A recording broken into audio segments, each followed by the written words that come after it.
Welcome to the Newsmakers Podcast. I'm Billy Hollowell, and this is a show where we go behind the headlines every day to bring you an interview with a pastor, entertainer, politician, or other notable news figure. And this is a show, again, it's daily, but it's based on our weekly TV show, which is also called Newsmakers. You can watch it on the CBN News channel and also on our YouTube page.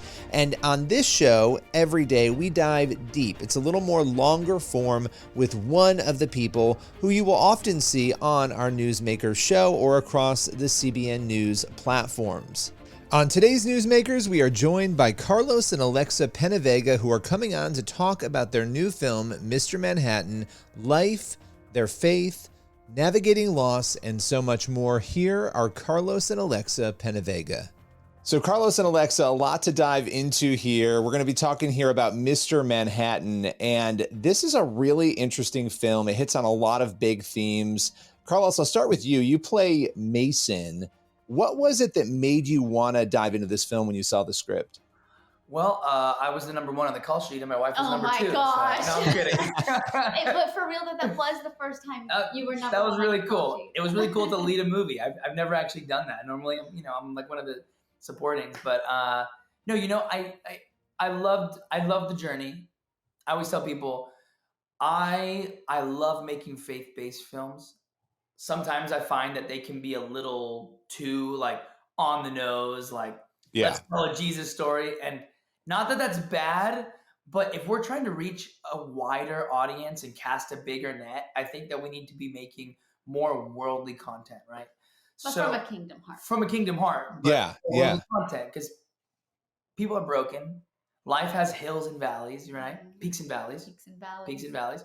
So, so for me, I think I really felt like this was a step in that direction. It was a movie that had a great story, but also had a great message. And it wasn't, I hate to say it this way, but it's not shoving faith down anyone's throat. It's like, hey, just come watch this movie, come see this guy's journey, and come see how God interjected himself into his life and how things panned out.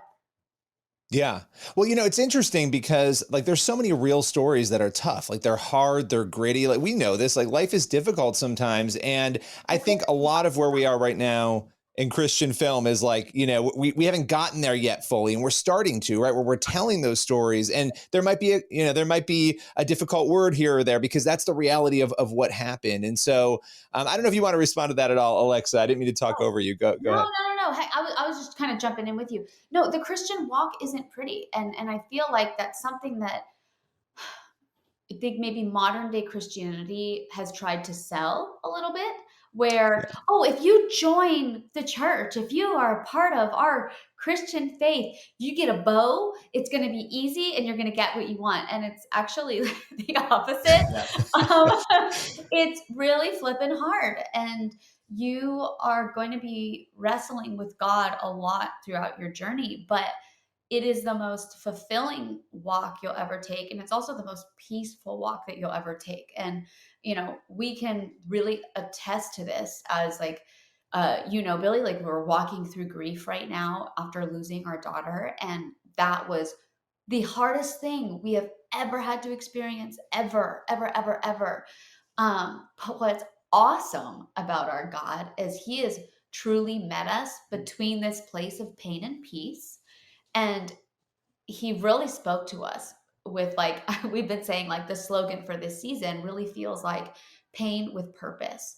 And it's interesting how God will make any painful experience that you have gone through, whether it was before you really knew him because he already knew you, or while you're walking with him, he brings purpose to all the painful things in your life.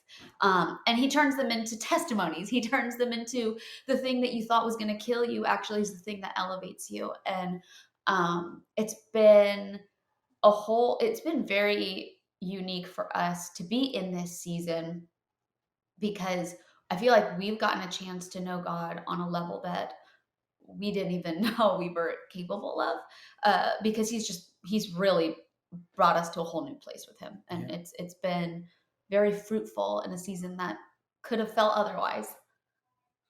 Yeah, and you've both been, it's been inspirational to watch how you've navigated that, and even how you're talking about it now, because I think there's so many people hurting and going through so many different things. And what you have faced is one of the most unimaginable things to go through. And you've both handled it with such grace. And I want to commend you for that. And just thank you for always being two people, in the public eye who are willing to share your faith and who are willing to create projects that inspire people, right? And this project that we're talking about here, just inspiring people. And one thing about the two of you too, that is so unique is you work really well together. Carlos, what is it? She's okay. Wow. Well, the girl that we made the offer to first. This is not a funny joke. She couldn't do it. It's a mean joke. No. But hold on. The beauty of it is that it was such a blessing that she didn't make it, and then we got Alexa. We saved a little bit of money in the budget, and she was wonderful to work with. So. You guys, I promise, Carlos has many redeeming qualities. Is it okay? I don't want to start a fight here, but is it ever hard to work together? I would imagine it's fun. There's great moments. Is it ever difficult? I think here's what I'll say. For the most part, 9 times out of 10, it is amazing. But then you have the moments where we're both human. We're going to let each other down. We're going to mess up. So whatever happens at home, you do your best to not bring it to work, right? Yeah. But you can't help but like it will never affect our work, which is awesome. But, I remember specifically on this set, we got in a tiff, where we just missed each other in our communication. And the next couple of days on set were just harder. They were just harder. But these are things that she's my wife, and my work wife. So most people get 2, I only get 1. And but you just learn to find that balance. And actually, to be honest with you, it really stretches you and forces you to have to get through those situations faster because you're working together. So if anything, it's like going to the gym and getting a harder workout, but in the end, you become stronger for it. Amen. I like that. Yeah. And let's be honest, in marriage, most things that happen, they're just miscommunications. It's little things that sometimes, but it's really cool that the two of you get to work together on this film, that you're out here promoting it together. What, Carlos, would you say is the big takeaway when it comes, to a spiritual perspective on this film? That people think God is transactional instead of relational.